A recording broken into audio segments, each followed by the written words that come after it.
अस्सलामु अलैकुम तलबा व नाज़रीन। आपको मेरी आवाज़ आ रही है? आवाज़ क्लियर है मेरी आपकी? अच्छा, ठीक है। चलिए स्टार्ट करते हैं। देखिए, ये एक नमूना हम ले रहे हैं। अब जैसे भी आपके पास जैसे क्वेश्चन पेपर आता है तो सबसे पहले आप क्वेश्चन जो पेपर है, ठीक है, सवाल ये जो पर्चा है इसके ऊपर अपना रोल नंबर जरूर डालेंगे सबसे पहले मिलते ही। और उसके बाद जैसे यहाँ पे दिया गया है आपके एग्ज़ाम की जो तारीख है और डेट वो ज़रूर भरनी है। चलिए, इसके साथ ही जो इंस्ट्रक्शन आपको मिलेंगे यहाँ पे हिदायत हैं, आम हिदायत, उसको ज़रूर पढ़ लेना आप। ठीक है कि ये जैसे तालिब इल्म अपने सवालात जो सवालनामा है उसके पहले सफ़े पर अपना रोल नंबर ज़रूर लिखें। मेहरबानी करके अपने सवालनामे की जांच कर लें कि तमाम सफ़ात और सवालात की उतनी ही तादाद है जितनी कि पहले सफ़े से के सबसे ऊपर छपी हुई है। और इस बात की भी जांच कर लें कि सवालात सीरियल में होने चाहिए। तालिब इल्म को, ठीक है, ए बी सी और डी में कोई एक जवाब मुंतखब करना है और दिए गए जवाब नामे में सही जवाब लिखना है। यानी जो आपका MCQ वाली जो सवालात हैं, मारूजी जो सवालात हैं, उनमें A B C या D जो आपको सही लगेगा वही करना है आपको। ठीक है, इससे पहले जो आपको बता दिया गया है। ऐसा ना हो कि आप दो या दो से ज़्यादा ऑप्शन आप चुन लें, वो फिर गलत हो जाएगा। अच्छा, इसके अलावा मारूजी सवालात के साथ साथ सभी सवालात के जवाब आपको दिए गए वक्त के अंदर ही आपको पूरा करना है, मुकम्मल करना है। यानी जो 3 घंटे का टाइम है उसी में आपको सारे सवालात उसके जवाब आपको देने हैं। तालिब इल्म जवाबी कापी में रोल नंबर के अलावा अगर कोई पहचान का निशान या कोई हिदायत लिखते हैं तो उसे इम्तिहान से खारिज कर दिया जाएगा। आप बहुत ध्यान से भरिएगा। कॉपी जो आपकी है उसके ऊपर कुछ इस तरह के निशानात नहीं होने चाहिए या कोई ऐसी अलामत नहीं होनी चाहिए जिससे कि अलग से आप कुछ पता चले। ठीक है, तो इस चीज़ का ख्याल रखिएगा। कुछ नहीं लिखेंगे आप, ठीक है, जवाब के अलावा कुछ नहीं लिखना आपको। अपने सवालनामे पर सवालनामे का जो कोड है, ठीक है, वो आपको दर्ज करना है। पर्चा सवालात बैक वक्त 2 ज़बानों में फ़राहम किया गया है। शक व शुबा होने पर जो इंग्लिश का जो वर्जन होता है उसी को मोतबर माना जाता है।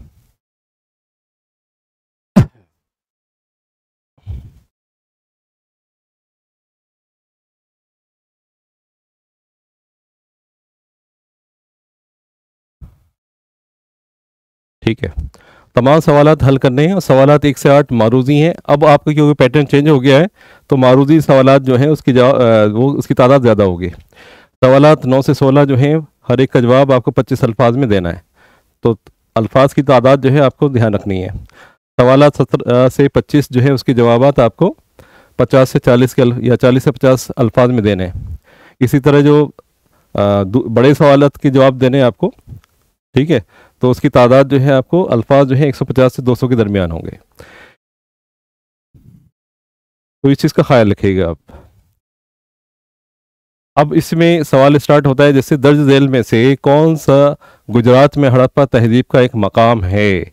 बहुत इंपॉर्टेंट है। अब इसमें 4 ऑप्शन हैं आपके। A Dholavira, B Vadodara, C Kalibangan और D सूरत।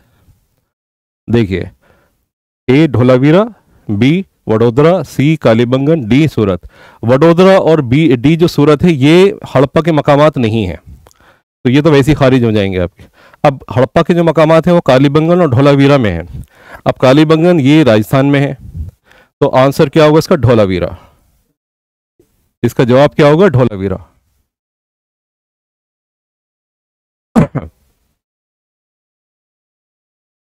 जी, अच्छा, ड्रॉ में होगा।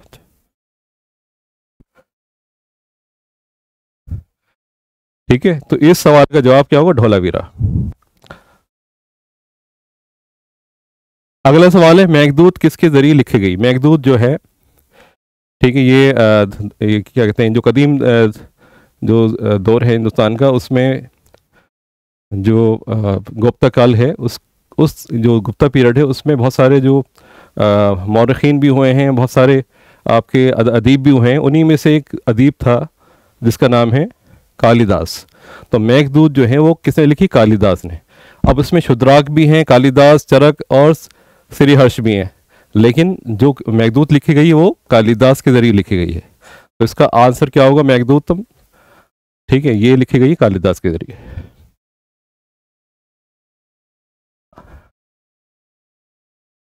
अगला है भाषा ने लिखी है। भाषा ये भी एक अदीब थे। अब इन्होंने क्या लिखी? मेघदूत लिखी, मर्चकटिका लिखी, या स्वयं स्वदूपम, या रत्नावली। तो भाषा ने क्या लिखी? स्वयं वसादतम, ये जो है आपकी किताब है। तो सी इसका ऑप्शन सही होगा। ठीक है, मृच्छकटिका मेघदूत कालिदास, मृच्छकटिका शूद्राक, और रत्नावली जो थी ये हर्ष ने लिखी थी।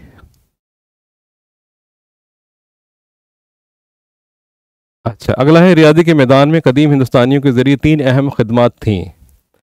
रियाजी के मैदान में जो कदीम हिंदुस्तान में जो साइंटिस्ट हैं हमारे, उन्होंने जो उनकी क्या खिदमात थी? इल्म मसलस, आशारी निज़ाम, और सिफ़र का इस्तेमाल। इसके अलावा 20 हैं। इलामती इजहार का निज़ाम, इल्म मसलस, और सिफ़र का इस्तेमाल, अलामती इजहार का निज़ाम, आशारी निज़ाम, और सिफ़र का इस्तेमाल। अलामती इजहार का निज़ाम, आशारी निज़ाम, और इल्म मसलस। तो इसमें ये पहला है आपका ऑप्शन, वो सही होगा। इल्म मसलस, आशारी निज़ाम, और सिफ़र का इस्तेमाल।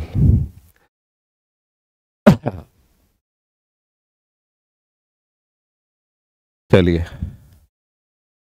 अगला सवाल है कदीम हिंदुस्तान में जो सिफर है उसकी तलाश, उसकी मतलब दरियाफ्त जो है वो किसने की? अब यहाँ पर एस तंबुब है, ब्रह्मगुप्त है, आर्यभट्ट है, बुधापन है। अब बताइए इन चारों में से कौन सा सही होना चाहिए? आप में से कोई जवाब जानता है इसका? कदीम हिंदुस्तान में जो सिफर है 0, इसकी दरियाफ्त किसने करी थी? बताइए। एस तंबुब है, ब्रह्मगुप्त है, आर्यभट्ट है, या बौद्धयापन है? सी आर्यभट्ट सही है इसका जवाब आपका जी।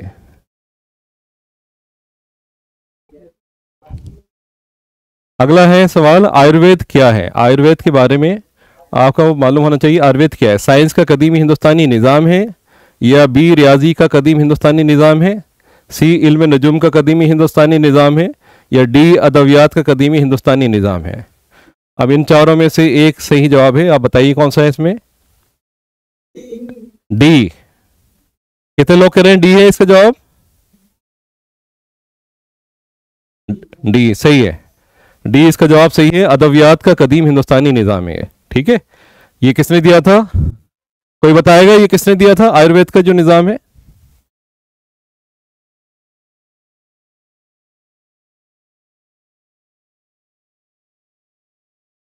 आयुर्वेद का जो निज़ाम है वो किसने दिया था? चलिए मैं ऑप्शन आपको बता देता हूँ। चलिए चार हैं। अब उसमें बताइए। आचार्य, उसमें पतंजलि हैं, आचार्य चरक हैं, आचार्य सुश्रुत हैं, या भास्कर हैं?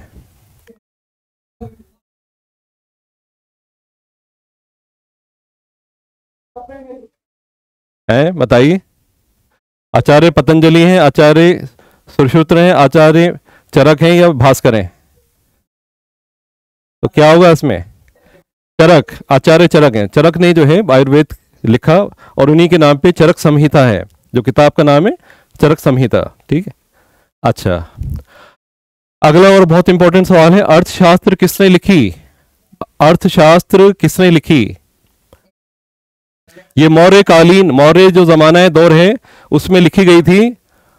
ठीक है, और ये उस दौर के बारे में, उस दौर के जो तकरीबन जो समाजी और इक्तिसादी और जो सियासी जो हालात हैं उसका आईना है ये किताब। ये किताब किसने लिखी थी बताइए? अर्थशास्त्र बहुत ही इंपॉर्टेंट है। मौर्य कालीन में आपको बता दिए, मौर्य दौर की किताब है ये।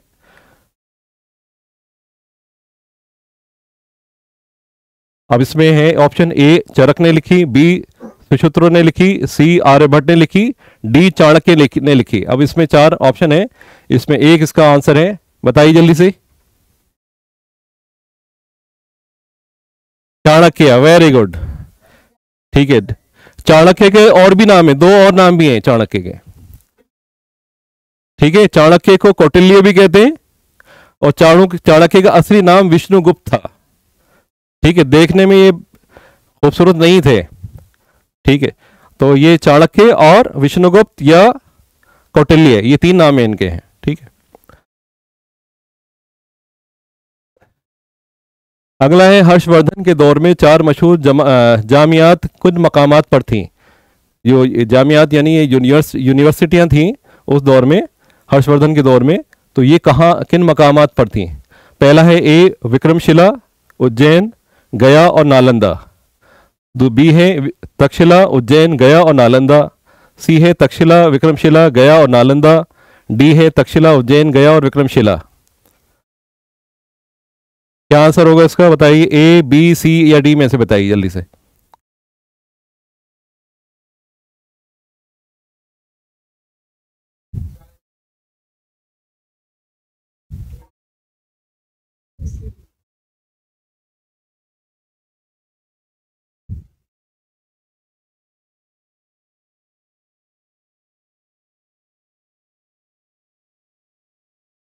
बताइए जल्दी से, ए है इसका आंसर, बी है या सी है या डी है, बताइए।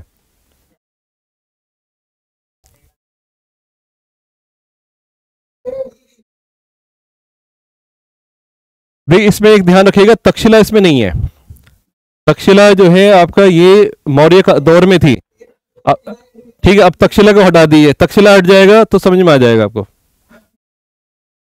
तो इसका आंसर है ए।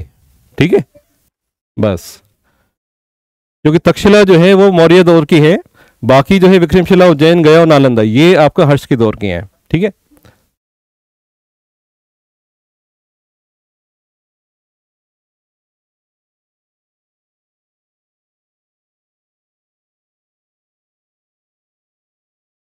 अगला सवाल है लफ्ज संस्कृति के बुनियादी मायने क्या हैं? अभी आपको पहले भी मैंने बता चुका हूं कि लफ्ज संस्कृति जो है ये, ठीक है, संस्कृत का शब्द है और संस्कृत के लफ्जी मायने क्या होते हैं?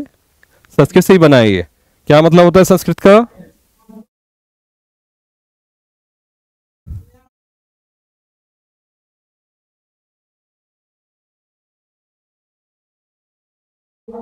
अ, बताइए, लफ्ज संस्कृति जो है संस्कृत शब्द से बना है और उसके क्या मायने हैं? बताइए जल्दी से।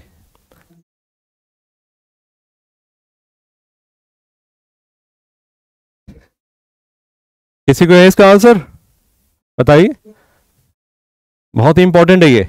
देखिए चलिए मैं बता जवाब देता हूं इसका। लफ्ज संस्कृति संस्कृत शब्द से बना है और जिसके मायने होते हैं तहजीब याफ्ता या जिसमें सुधार किया गया हो, जिसमें अच्छा सुधार, अच्छा बदलाव किया गया हो जिस चीज में, वो संस्कृत है। ठीक है, संस्कृति उसी से बना है। अगला है दो ऐसी चीजों के नाम बताइए जिन पर तारीख की सही फहम मुनहसर हो करती है। बताइए जल्दी, यानी हिस्ट्री के वो कौन से अज्जा हैं जिसके ऊपर हिस्ट्री जो है, तारीख जो है, वो डिपेंड करती है। ये दो चीजें नहीं हो तो तारीख बेमायने रह जाती है।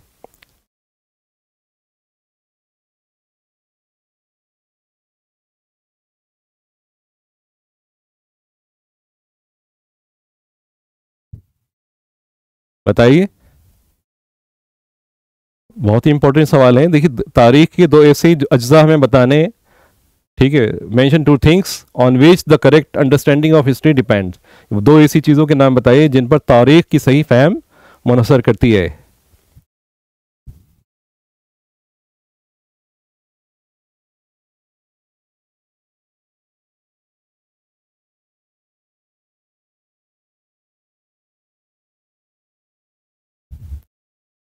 बताइए। माशाल्लाह आप तो बहुत अच्छे आलिम भी हैं माशाल्लाह आप में काफ़ी। तारीख का तो बहुत बताइए, तारीख डिपेंड करती है उसके ऊपर, जो तारीखी वाक़यात हैं।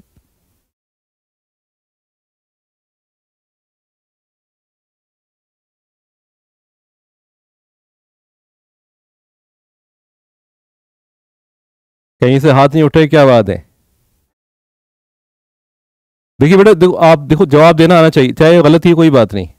ठीक है, आप में थोड़ी इतना कॉन्फिडेंस होना चाहिए कि आप उसको जवाब दीजिए। अपने पास ही बना के दे सकते हैं, कोई बात नहीं।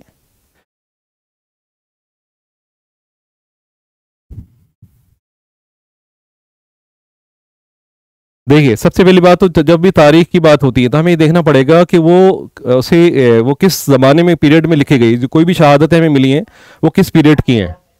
ठीक है, ज़माना हमें एक तो पता होना चाहिए किस ज़माने में आप से वो तो उसका ताल्लुक है।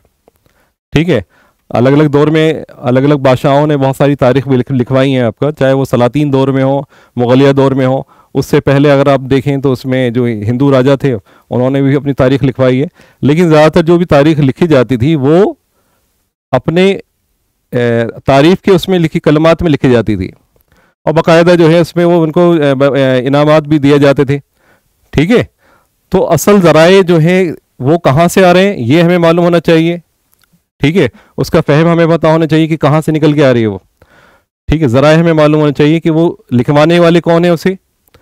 ठीक है, और इस जो भी तारीखी वाक़यात हैं इनका पस मंज़र क्या है, इसके बीच जो बैकग्राउंड है वो क्या है, वो हमें मालूम होना चाहिए। ठीक है, चलिए अगला है सजावटी फ़न के लिहाज से रंगोली की खसूसियात की वजाहत कीजिए। ये पेंटिंग वाला सवाल है, और पेंटिंग वाला जो है वो आपके इस कोर्स में नहीं है फ़िलहाल। तो अब सजावटी फ़न के लिहाज से रंगोली की खसूसियात की, क्योंकि पुराने आपके पेपर हैं तो उसको थोड़ा सा करना पड़ रहा है। अब नए आएंगे आपका इंशाल्लाह, तो आपको फिर उस हिसाब से कराया जाएगा। सजावटी फ़न के लिहाज से रंगोली की खसूसियत क्या है, आपने देखा होगा रंगोली जो होती है बाकायदा अलग अलग रंगों में से उसे तैयार किया जाता है।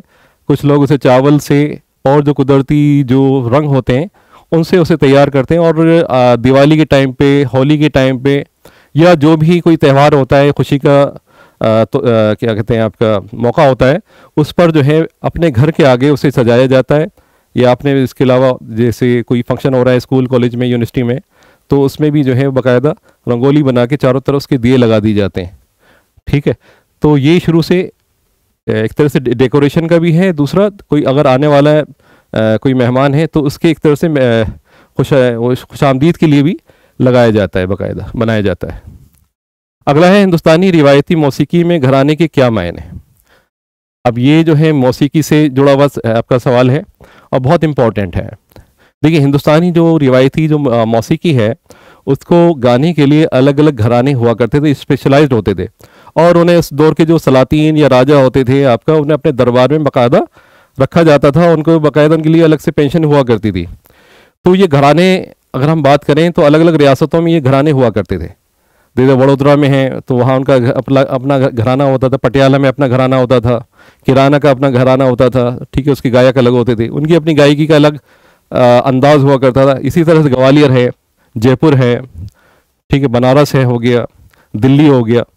तो इस तरह से अलग अलग ये रिवायती घराने हुआ करते थे, जो कि उस दौर के जो रियासती जो राजा होते थे उनके दरबार में वो अपनी मौसीकी की जो अलग अलग राग रागनियाँ हैं उसको अलग अंदाज से गाते थे। ठीक है, उसे अलग अंदाज से पेश करते थे। तो उस टेक्निक का उनका अपना तरीका होता था, तो उस हिसाब से वो घराने बन गए। ठीक है, अब जैसे बड़े ग़ुलाम अली खान साहब हैं आपका, तो उनका वो किराना घराने से हैं जो उधर अमृतसर में है या उधर लाहौर के पास में जगह है। चलिए अगला है कदीम हिंदुस्तानी तालीम में गुरुकुल का क्या काम था। जो कदीम हिंदुस्तानी जो आप देखेंगे जो रिवायती तालीम हुआ करती थी, बाकायदा एक पेड़ होता था, पेड़ के नीचे जो है बाकायदा जो भी गुरु होते थे, उस्ताद होते थे, वो अपने जो उनके शिष्य कह सकते हैं आप या शागिर्द हैं उनको वहाँ तालीम दिया करते थे। तो रिवायती जो तालीम हुआ करती थी जो हिंदुस्तान में, वो पेड़ के नीचे आज़ाद माहौल में दी जाती थी। बाकायदा उसके लिए कोई क्लासरूम वगैरह नहीं होता था, तो वहीं पेड़ के नीचे बैठ के बच्चे तालीम हासिल करते थे। उसी में उन्हें जो है मज़हब की, दीनी और दुनियावी जो तालीम है आपका, कि किस तरह से जो राजा है, ज़्यादातर जो क्षत्रिय होते थे उनको बाकायदा तालीम दी जाती थी, किस तरह से उन्हें फैसले करने हैं, किस तरह से उन्हें राजपाट चलाना है। ठीक है, और मज़हब की जो तालीम है वो भी दी जाती थी वहाँ पर।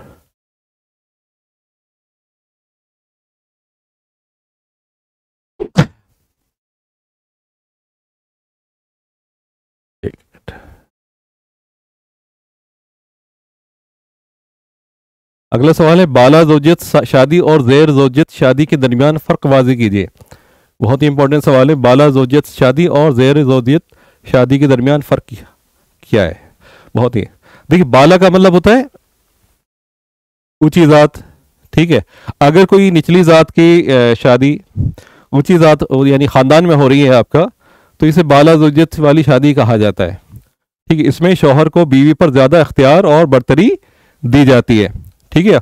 और रिवायती तौर पर बीवी को शौहर का मातहत समझा जाता है, और अज़दवाजी ज़िंदगी में फैसले करने का भी हक जो होता है वो शौहर के पास ही होता है, ठीक है। तो इस किस्म की शादी में समाजी, कानूनी और सकाफती तौर पर मर्द का किरदार जो है वो ज़्यादा गालिब रहता है औरत के ऊपर।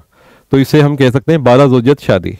जबकि ज़ेर ज़ौजियत शादी जो है, जाहिर सी बात है, तो इसमें दोनों मियाँ बीवी को बराबर दर्जे का इख्तियार है, ठीक है। और अज़दवाजी ज़िंदगी के फैसले में हकूक़ दोनों फरीक जो है मसावी तौर पर तकसीम किए गए हैं। दोनों जो है बराबर फैसला यानी लेने का हक होता है इसमें। और इस किस्म की शादी जो है जदीद दौर में ज़्यादा मकबूल है, आप देखेंगे, ठीक है, क्योंकि इसमें औरत को मसावी जो है हैसियत हासिल है।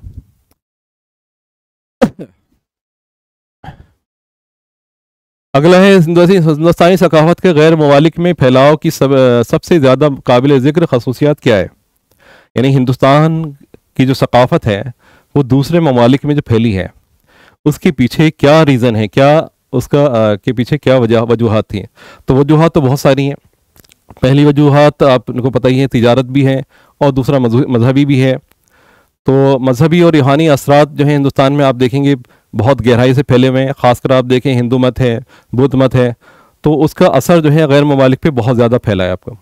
और बुद्ध मत का फैलाव तो ये देखिए आपके जितने भी जनूबी मशरक़ी एशिया है उसमें चीन है, जापान है, तिब्बत है, म्यांमार है, ठीक है। और इसमें आप देखें तो उनके बाकायदा जो मंदिर बनाने का तरीका है वो भी बिल्कुल इसी तरह जैसे हिंदुस्तानियों का। थोड़ा सा उसमें फ़र्क ये है कि वो लकड़ी का इस्तेमाल ज़्यादा करते हैं इमारतों को बनाने में, ठीक है। इसके अलावा मजहबी इदारों के ज़रिए हिंदुस्तानी सकाफत इन इलाकों में फ़रोग़ पाई है आपका। इसी तरह फ़नून लतीफ़ा है, और इसके अलावा तामीराती असर हमें देखने को मिलते हैं उन इलाकों में। ख़ासकर आप देखें जो फ़न मुसव्वरी है आपका उसमें भी हमें नज़र आता है। और जितने भी तामीराती जो काम हुए हैं वहाँ पे ख़ासकर मंदिरों में, तो उसमें भी आपको वो चीज़ असरात नज़र आएंगे। इंडोनेशिया में आप देख लिए, इसी तरह कंबोडिया में अंकोर वाट का जो मंदिर है बहुत बड़ा मंदिर है, ठीक है। तो ये जो खसूसियात हैं वो अलग अलग इलाकों में पाई जाती हैं। इसके अलावा ज़बान और अदब उसने भी बड़ा इश्तराक दिया है। आप देखेंगे कि जितने भी ये इलाके हैं जिनका मैंने नाम लिया, चाहे वो चाइना है, म्यांमार है, कंबोडिया है, थाईलैंड है, ठीक है, इसी तरह मलेशिया हो गया, और इसी तरह आपका इंडोनेशिया है, तो इसमें भी बहुत सारे अल्फाज आपको जो है संस्कृत के मिल जाएंगे देखने को, ठीक है। और तिजारत तो शुरू से ही होती रही है हिंदुस्तान से। ख़ासकर आप देखें मसाले हिंदुस्तान से बड़ी तादाद में आज भी जा रहे हैं, ठीक है।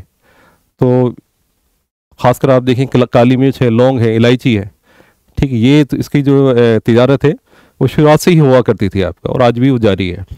इसके अलावा तालीमी है, आप देखें फ़लसफ़ा है, ठीक है। फ़लसफ़ा जो आपका यही जिसे हम कहते हैं वासुदेव कुटुम्बकम, यानी पूरी दुनिया जो है एक तरह से ये एक ख़ानदान की तरह, एक ख़ानदान की तरह है।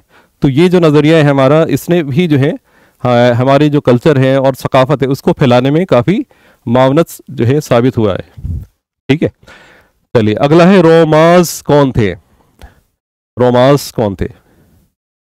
अच्छा, रोमाज मैं बताऊं आपको। देखिए रोमाज जो है ये एक जिप्सी कौम थी, जो कि जैसे हम बंजारे नहीं होते, आपने देखा होगा, जो तिजारत के लिए एक जगह से दूसरी जगह नकल मकानी करते हैं, वो टिकते नहीं है एक जगह, ठीक है। तो इस तरह के ये बंजारे जो कबीले होते थे वो हिंदुस्तान से ये समझ लिए कि हिजरत करके और अफ़गानिस्तान होते हुए फिर वहाँ निकल गए यूरोप, यानी क्या कहते हैं जी, जितने भी उज़्बेकिस्तान और इससे ऊपर आगे आप निकलते हुए, ठीक है, ये पहुँच गए यूक्रेन। और यूक्रेन कह रहा हूँ आपका, ये इथोपिया है, सॉरी इथोपिया कह रहा हूँ, जॉर्जिया का इलाका, जो यूरोप के जो इलाके हैं आपका, वहाँ ये जाके ये पनाह गुज़ीर हो गए। बड़ी तादाद में ये लोग वहाँ पे चले गए, और इन्होंने वहाँ की, इनका अपना ही कल्चर है, ये लोग किसी से घुलते मिलते नहीं ज़्यादा, बस हाँ ये लोग तिजारत करते हैं, जो इस इलाके में जो चीज़ होती है, कमी होती है, उसको ये बेचते हैं, ख़रीद से बेचते हैं। तो रोमाज एक कदीम हिंदुस्तानी जो कबीला था जिसका जिक्र कदीम संस्कृत में भी हुआ है बाकायदा। तो हिंदू मतनों में भी इनका हमें मिलता है, कुछ रामायण और महाभारत के अंदर भी इसका जिक्र है, ठीक है। तो शुमाल मगरबी जो इलाके हैं वहाँ से इनका ताल्लुक़ था, और वहाँ से ये नकल मकानी करते हुए वस्ती एशिया में चले चले गए। तो आज भी इनका ज़िंदगी गुजारने का तरीका वही पुराना है आपका, ठीक है।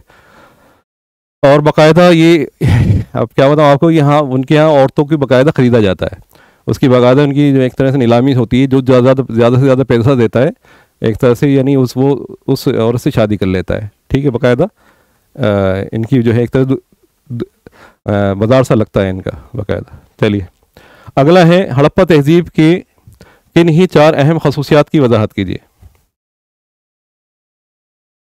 हड़प्पा तहजीब की शहरों की किन ही 4 अहम खसूसियात की वजाहत कीजिए। अब देखिए, हड़प्पा तहजीब की अगर हम बात करें तो हिंदुस्तान की सबसे कदीम तहजीबों में से हमारी हड़प्पा तहजीब है, और इसकी जैसे मैंने बताया कि दरियाफ्त भी जो है आपको आज से 100 साल पहले ही हो पाई, 1921-22 के आसपास। और हम ये देखें, जब ये खुदाई में इसकी बहुत सारे मकामात मिले तो ये किसी को एहसास नहीं था कि इतनी पुरानी ये तहजीब होगी, लेकिन जब इसकी कार्बन डेटिंग की गई तो उससे ये पता चला कि हड़प्पा जो है ईसा से भी तकरीबन 2,500 से 3,000 साल पुरानी ये तहजीब, या बल्कि उससे ज़्यादा पुरानी ये तहजीब है। तकरीबन आज से लगाएं तो तकरीबन 5,000 साल पुरानी तहजीब है तकरीबन ये। अब इसकी खासियत क्या थी? खासियत इसकी बहुत सारी हैं।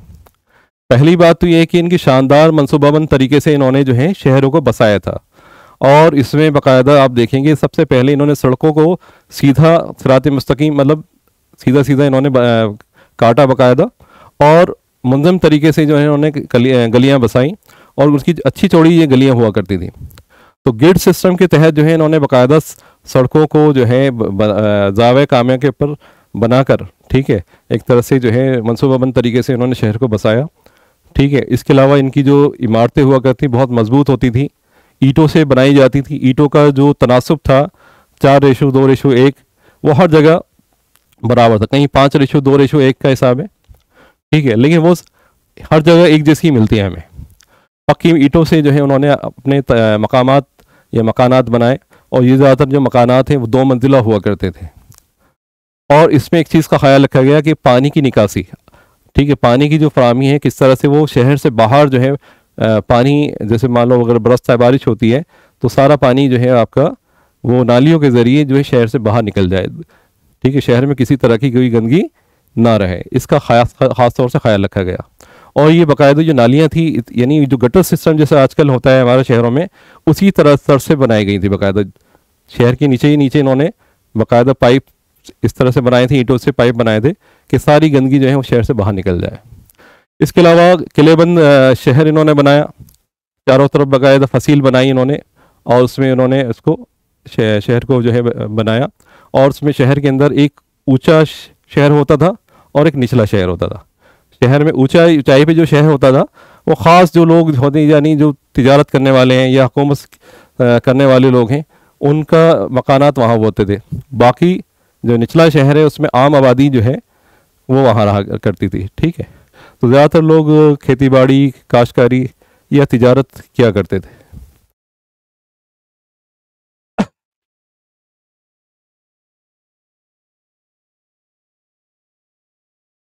इस हिंदुस्तान की ज़बानों में संस्कृत के अहम किरदार की 4 वजूहात पर बहस कीजिए।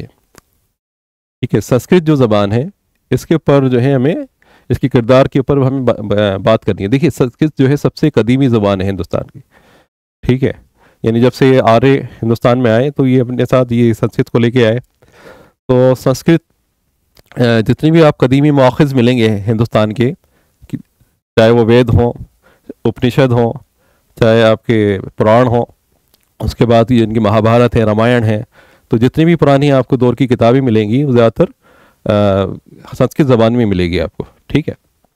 और इसी तरह से बाद के दौर में भी हम देखें जो कालिदास की मेघदूत है, इसी तरह से हर्ष की जो किताब है, ठीक है, हर्ष चरित्र है, इसी से बाण भट्ट की जो है क्या कहेंगे आप, जो कलहन की जो है राज तरंगिनी है, बाण भट्ट की भी बहुत हर्ष चरित्र है, और बहुत सारी किताबें हैं जो उस दौर में लिखी गई।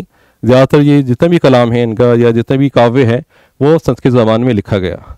तो संस्कृत जो ज़बान थी वो आम लोगों की ज़बान नहीं थी, ख़ास जो तबके से ताल्लुक़ रखने वाले जो लोग हैं वही इसको बोला करते थे और वही अपने इस्तेमाल में इसको लाया करते थे, ठीक है। तो ज़्यादातर उसमें जो उच्च यानी आला जात के जो लोग हैं, इसमें ब्राह्मण हो गए, क्षत्रिय हो गए या वैश्य हो गए, उनको ही इसको बोलने पढ़ने की और ठीक है इस्तेमाल की इजाज़त थी।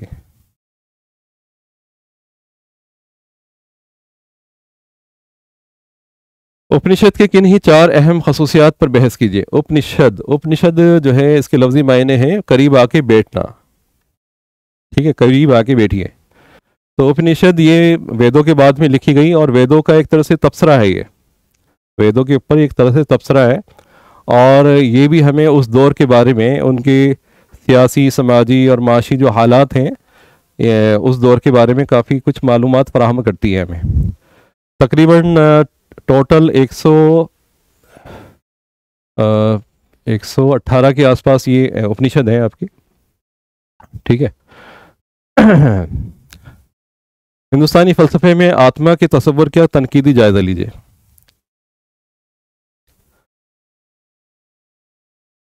फ़लसफ़ा वाला चैप्टर वैसे आपका आ नहीं रहा, ठीक है, फिर भी हिंदुस्तानी जो फ़लसफ़ा है उसमें आत्मा, आत्मा के ऊपर बात की गई है बहुत ज़्यादा, ठीक है। वेदांत फ़लसफ़े में देखें तो वेदांत फ़लसफ़े में हमें आत्मा जो है उसको ब्रह्मन यानी अजीम कायनाती हकीकत के साथ जोड़ा गया है। और इस मकतब फ़िक्र के मुताबिक जो है आत्मा और ब्रह्मन में कोई फ़र्क नहीं है और आत्मा का अब्दी, गैर मुतग़य्यर और लाफ़ानी समझा जाता है। यानी आत्मा जो है वो ख़त्म नहीं हो सकती, वो लाफ़ानी है आपका, ठीक है। और इसी तरह से इस फ़लसफ़े को मानने वाले जो नाक़दीन हैं वो ये सवाल उठाते हैं कि अगर आत्मा और ब्रह्मन एक ही है तो फिर फ़र्द की शनाख्त जो है वो कैसे होगी, यानी इनफरादियत जो है वो कैसे, हमें उसकी पहचान कैसे करेंगे हम, ठीक है। तो बहुत से लोग इसमें भी सवाल उठाते हैं। अगला है कदीम हिंदुस्तान में तालीम के किन्हीं चार अहम मकासद की वजाहत कीजिए, ठीक है। यानी जो तालीम है आप देखें तो उसकी चार अहम मकासद क्या थे। जो तालीम कदीमी दौर में जो तालीम दी जाती थी हिंदुस्तान में, उसकी चार मकासद बताने हैं आपको। तो देखिए इसमें पहला तो रूहानी तरक्की, इंसान जो है अपनी रूहानियत, अपने आप को रूहानियत से जोड़ के देखे, ठीक है। उसमें ये देखे कि हाँ, यानी ऊपर वाले ने हमें, हमारा जो वजूद है वो किस लिए, यानी क्यों हमें बना के भेजा है। तो अखलाकी पाकीज़गी है और रूहानी जो तरक्की है, इसका मकसद वो हुआ करता है। यानी तालीम हासिल करने के पीछे जो मकसद था शुरुआत में वो यही था कि इंसान अपनी अखलाकी पाकीज़गी को इख्तियार करे, ठीक है। और इंसान अपने आप को जो है ध्यान के ज़रिए, ठीक है, मोक्ष की तरफ ले जाए, मोक्ष यानी निजात की तरफ ले जाए आदमी। तो निजात अगर हमें हासिल करनी है तो हमें तालीम हासिल करनी पड़ेगी, ठीक है। तो पहला मकसद इसका ये था। दूसरा मकसद अगर हम देखें तो इसमें तालीम का मकसद जो है आपका, आप देखें तो इसमें रूहानी हो गया। फिर इसके साथ साथ आप देखें तो दुनियावी जो तालीम है उसमें सियासत है, ठीक है, सियासत किस तरह से सियासत की जाए, ठीक है, और किस तरह से जो है बहुत सारे जो तामीरी काम है आपका रियासत के, वो किस तरह से फ़रोग़ पाएँ, इसके ऊपर जो है बाकायदा तालीम जो है उसका भी बहुत बड़ा जो है क्या कहते हैं इश्तराक था। इसी तरह से अपनी जो स्किल्स हैं उसको कैसे डेवलप किया जाए, उसको कैसे बेहतर बनाया जाए, ठीक है। इसलिए ये तालीम जो है हमें ये भी सिखाती है, बताती है। तो स्किल को कैसे डेवलप किया जाए, स्किल डेवलपमेंट के लिए भी आपका तालीमी जो है वो ज़रूरत थी। यानी अपनी जो भी आपके हुनर हैं उसको किस तरह से बेहतर किए जा सकते, इसके लिए भी जो है तालीम जो है आपको, ठीक है, आपको जो है काफ़ी मददगार साबित होती है, समाज से जोड़ के रखती है आपको, ठीक है, आपकी किरदार साजी करती है। और बहुत सारी, यानी सियासत में, जैसे मैंने आपको बताया कि सियासत में भी आपको किस तरह से सियासत करनी है ये भी आपको बताती है। तो समाजी, सकाफ़ती और इक़्तिसादी और जितनी भी सियासी एतबार से जो है तालीम उस दौर में जो है बहुत ज़रूरी हुआ करती थी। अगला है कदीम हिंदुस्तान में हर एक वरन से मुंसलिक अहम काम क्या है। बहुत ही इंपॉर्टेंट सवाल है। अब आपको पता है कि 4 वरन होते थे कदीम दौर में, ठीक है, 4 वर्णों में समाज बटा हुआ था। वैदिक काल ये कह सकते हैं कि वैदिक काल में 4 वर्णों में बटा हुआ था। अब 4 वर्ण कौन थे? इसमें सबसे पहला वर्ण है आपका ब्राह्मण। माना यह जाता है कि ब्रह्मा जो है उनके शीश से, उनके सर से जो है ब्राह्मण जो लोग हैं वो पैदा हुए, और ये बहुत ज़्यादा इनको समाजी जो हैसियत है काफ़ी, इन्हें आला तौर में माना जाता है, आला शख्सी तौर में माना जाता है। और इनका काम है कि मजहबी जो रहनुमाई है, ठीक है, यानी जो भी रसूमात हैं उसकी अदायगी का काम इनका है, तालीम देना है, ठीक है, और जो भी राजा है या जो भी हुकूमत का बादशाह है उसको मशवरा वगैरह देना है, ये सारे काम जो है ब्राह्मणों के हुआ करते थे, ठीक है। इसी तरह दूसरे नंबर पे आते हैं क्षत्रिय। क्षत्रियों का काम ये था कि शस्त्र चलाना, ठीक है, हिफाजत देना, राज करना यानी हुकूमत करना, और इसी तरह से जो भी इंतज़ामी उमूर है उसमें बढ़ चढ़ कर हिस्सा लेना, ये इनका काम था, ठीक है। यज्ञ कराना, ठीक है, संस्कृत ज़बान को सीखना, और जो भी इनकी रिवायत हैं, जो भी इनकी मजहबी रिवायतें रसूमात हैं उसको पूरा करना, ये इनका काम हुआ करता था, ठीक है। इसी तरह जो बड़ी बलि हुआ करती थी, जैसे इनके अश्वमेघ यज्ञ है या दूसरे यज्ञ हैं आपका, वो उसको उसकी उस रसूमात की ये अदायगी करते थे। तीसरे नंबर पे आते हैं वेश्य। वेश्यों का काम ये था कि ये तिजारत करते थे, खेती बाड़ी करते थे और मवेशी पालते थे, ये इनका काम हुआ करता था, ठीक है। और जो चौथा सबसे निचला जो तबका है वो शूद्रों का माना जाता था, और शूद्रों का काम ये था कि जितने भी आला तबकात हैं, चाहे वो उसमें ब्राह्मण हैं, क्षत्रिय हैं, वैश्य, इनकी खिदमत को अंजाम देना, इनकी ठीक खिदमत करना, ये इनका काम हुआ करता था।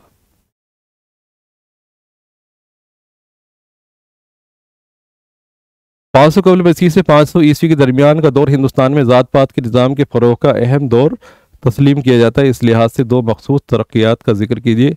अब देखिए 500 कबल मसीह से 500 ईस्वी के दरमियान हम देखें तो इसमें सबसे बड़ा काम ये हुआ कि उस वक्त के जितने भी रोशन ख्याल जो बुज़ुर्ग थे या क्या कहें आप शख्सियत थी, वो इसी दौर में पैदा हुई। आप चाहे इसमें गौतम बुद्ध हैं, चाहे इसमें जैन मत के जो बानी हैं, ठीक है, इसमें ऋषभदेव कहलाते हैं वो, इसी तरह से महावीर जैन है, ये इसी दौर में पैदा हुए आपका, ठीक है। और इन्होंने समाज के अंदर जो जात पात का निज़ाम था उसको उन्होंने उसकी नफ़ी करी इन्होंने, और वो चाहते थे कि समाज के जितने भी तबकात हैं वो आपस में मिल कर रहें, और ये जितने भी समाजी जो ऊंच नीच है उसको कम करने की उन्होंने कोशिश करी, ठीक है। और उसका तरीका उन्होंने ये बताया कि लोग तालीम हासिल करें और तालीम के ज़रिए जो है वो आगे जाके रूहानियत तक पहुँचे, और रूहानियत से वो आगे जाके मोक्ष की तरफ यानी निजात की जो है तक पहुँच जाएं। तो लोगों को उन्होंने जागरूक किया, लोगों को उन्होंने एक तरह से बेदार किया, तो बेदार करने की उन्होंने कोशिश करी है, ठीक है। तो शख्सी अहमियत के ऊपर उन्होंने ज़्यादा जोर दिया है कि इंसान अपनी शख्सियत को किस तरह से बेहतर बना सकता है। तो ये काम इस दौर में काफ़ी हुआ, ठीक है। एक तो बौद्ध मत का और दूसरा जैन मत का। अगला है रेशम का रास्ता के किन ही 4 खसूसियात पर बहस कीजिए। अब रेशम का जो रास्ता है यानी जिसे हम सिल्क रूट कहते हैं, सिल्क रूट का एक दो मायने होते हैं। एक तो होता है कि ये बिल्कुल स्मूथ रूट है, इससे ये जो है तिजारत की जाती थी, और इसका मकसद दूसरा ये है कि यहाँ पे रेशम की तिजारत भी होती थी। और रेशम आपको मालूम होना चाहिए कि चाइना से लेके, चाइना में ही होता था, चाइना से ही हिंदुस्तान में आया और हिंदुस्तान से ही दूसरे इलाकों तक इसकी तिजारत हुआ करती थी, ठीक है।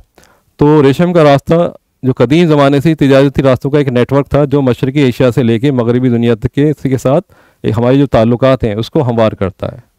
तो तिजारती जो राबित हैं जिसमें रेशम का रास्ता मुख्तलिफ सकाफ़तों से, कौमों से, माशरों से के दरमियान तिजारत के लिए एक अहम रास्ता, ठीक है, था। और आज भी देखें तो ये जो रास्ता है उसके कुछ नक्श हमें आज भी देखने को मिल जाते हैं।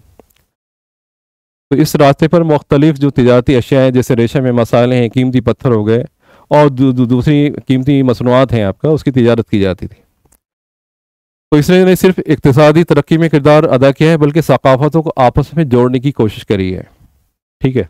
हिंदुस्तान से आप देखें तो हिंदुस्तान से सिर्फ तिजारत ही नहीं होती थी, बल्कि उस दौर में आप देखें तो बहुत सारे जितने भी बड़े बड़े जो चीन के जितने बड़े अदीब थे या क्या कहेंगे आपका मुसन्निफ़ीन थे, वो हिंदुस्तान आए, और हिंदुस्तान आके उन्होंने यहाँ के जो कॉलेज या उस वक्त यूनिवर्सिटी हुआ करती थी, विक्रमशिला है, नालंदा है, ठीक है, वहाँ आके उन्होंने तालीम हासिल करी, ख़ासकर बुद्ध मत की और जैन मत की, ठीक है। और संस्कृत ज़बान को उन्होंने सीखा बाकायदा, और बहुत सारा जो माखज़ हैं बुद्ध मत का वो अपने साथ जो है वो उन इलाकों में ले गए, और उन्होंने बुद्ध मत को उन यानी चाइना और दूसरे इलाकों में फैलाया। तो ये आप देखें जो नक्शा है ये सिल्क रूट का ही नक्शा है। तो ये चाइना से होता हुआ आप देखें जो ग्रीन आप देख रहे हैं ये एशिया यूरोप तक जा रहा है, ठीक है, यानी वस्ती एशिया से होता हुआ ये यूरोप तक जा रहा है आपका। और ये नीला आप वाला जो आप देख रहे हैं ये समुद्री रास्ता है, ये भी सिल्क रूट का ही रास्ता है, लेकिन ये समुद्री रास्ता है। बाकी जो रेड वाला आप देखें ये सिल्क रूट का जो है ज़मीनी रास्ता है, ठीक है। तो इन्हीं रास्तों से कदीम दौर में जो है तिजारत हुआ करती थी बड़े पैमाने पे, ख़ासकर मसालों की, कीमती जो पत्थर होते हैं उनकी, सोने की, और इसी तरह से और जो भी रेशम हो गया, ठीक है, और बहुत सारी मसनूआत होती हैं ख़ासकर, ठीक है, सजावटी मसनूआत होती हैं, हाथी दाँत की बनी हुई चीज़ें हैं, या जो कौन सा आपका कहलाता है चंदन की लकड़ी है, ठीक है, उससे बनी हुई जो चीज़ें हैं, अशिया, तो उसकी बाकायदा यहाँ पे इसकी तिजारत हुआ करती थी। चलिए,